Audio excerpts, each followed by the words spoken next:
Could you tell us about your life as disciple, Pune 1, Rajneeshpuram, World Tour, and Pune 2? Yeah. In 1979, after completing my post-graduation in philosophy from Jabalpur University, I moved to Pune. I became an inmate of Sri Rajneesh Ashram. I got a chance to live and work at the lotus feet of Osho, listening to his discourses every morning, joining the energy darshan once every 15 days was extremely thrilling. Deep meditation experiences were happening in Osho's presence. Life became blessed. I learned various tasks in the commune lifestyle. Work is worship. This is a new thing I learned there. I worked at Welcome Center, cooking, gardening, telephone exchange, etc. In the commune, wherever needed, the sannyasins were shifted to work there. Thus, a multi-dimensional understanding of different kinds of works was developing in each one of us.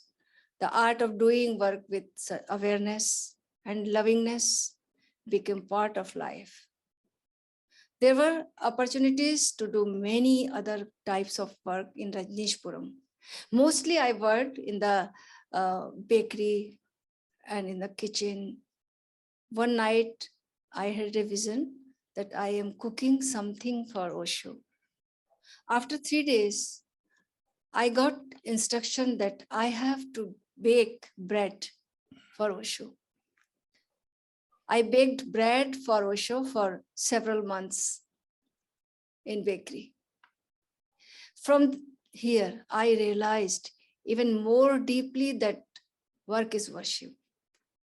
When we love someone and then do something, that act becomes worship. Or vice versa. If we do some work with love, then that work becomes source of bliss.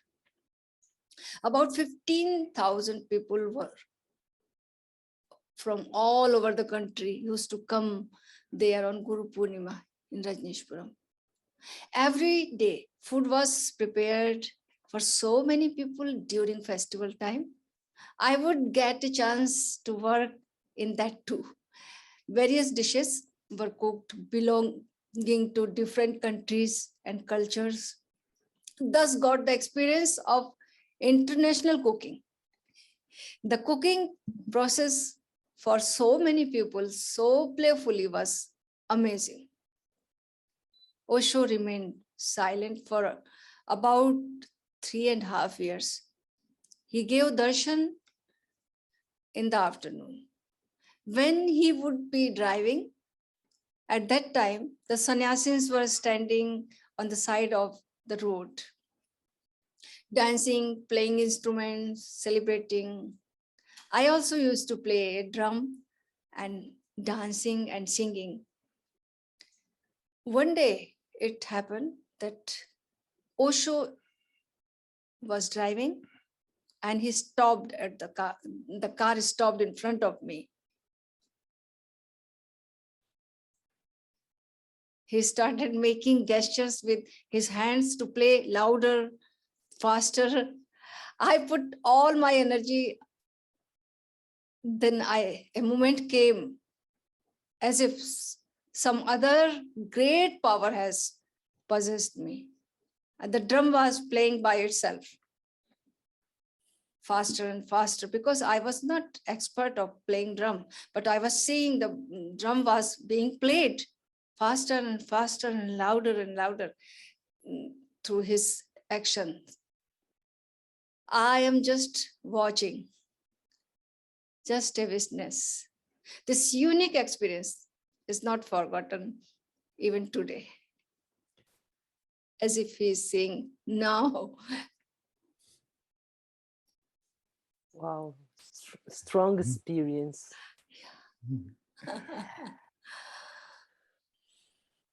Osho. Osho. Osho. Osho. Beautiful Osho. It was in Rajneeshpuram. Yes, it was. Okay. So you stayed there all the time, Yeah, I was there the and time. Since he left since he Pune, left, yes. Pune, after 1 year, I went there. Just for after 10 months, I reached Rajneeshpuram. Mm-hmm.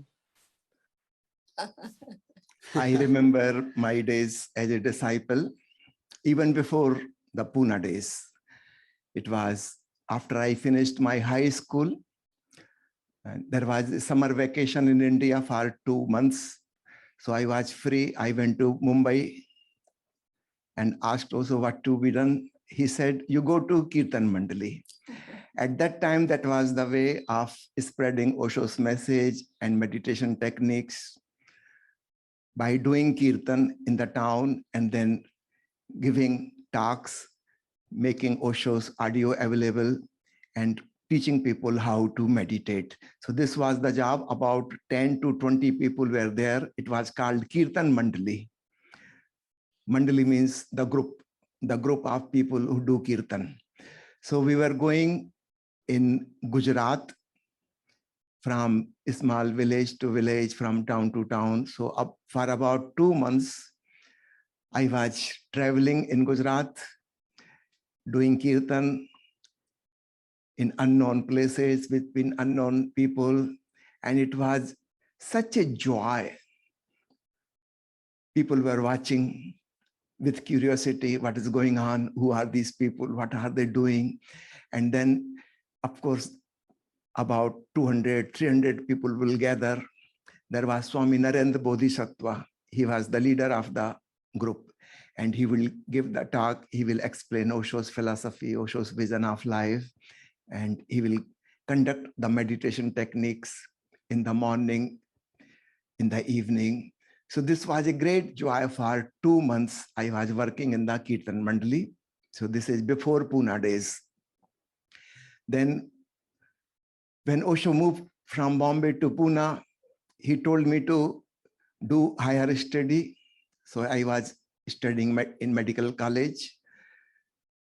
I used to go there after every 6 months and ask Osho again and again, should I continue studying or should I stop and join the ashram? He always said, no, you have to finish the study first. So I became a doctor.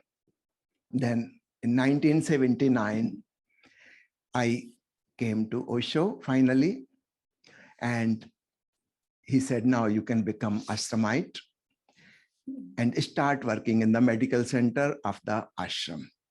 So this was my duty in the Pune 1 days. I worked as a doctor in the medical center. When Osho left India and reached to Rajneeshpuram, I also followed. There, my main work was in books go down. That place was called Jarathustra. So I was packing, unpacking books, dispatching books. So that was my main thing, to maintain the go down. Sometimes I worked in the construction. Whatever was needed in the commune, everybody was available for work.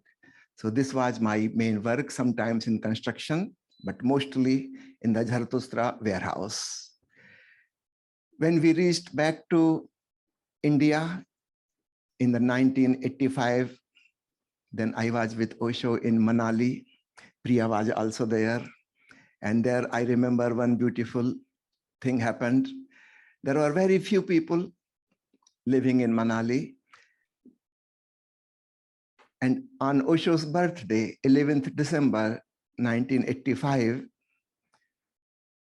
Priya was told to arrange the celebration. This was a little bit strange.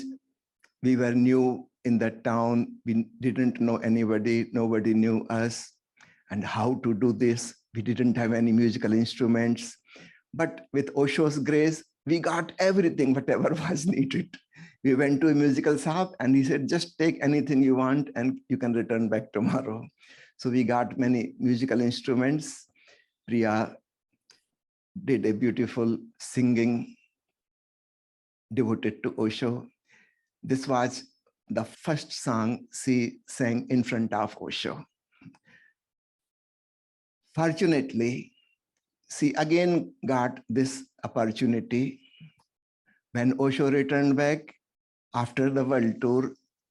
He was in Bombay, and again on 11th December, Priya was there. I was also there in Mumbai, and she again got a chance to sing. I would like you, if you can sing that song Oh. Wow. on birthday. This is Wow. a well-known song for Osho's birthday. Mhm.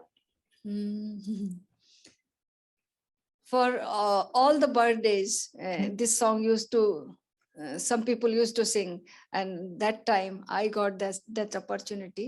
Janamdin aaj Osho ka, Mubarak ho, Mubarak ho. Happy birthday, Osho. This means congratulations to all on Osho's birthday. जन्मदिन आज ओशो का मुबारक हो, मुबारक हो। जन्मदिन आज ओशो का मुबारक हो, मुबारक हो। धरा पर आना सद्गुरु का मुबारक हो, मुबारक हो जन्मदिन. This was the song. And one more thing I remember when you sang at Manali, my mother used to go sometimes to Osho when he was taking lunch. So next day, Osho mentioned to my mother that Priya sings very well, very melodious. So that is the greatest compliment she has ever received. Yes. Wow. Yes. We are all blown.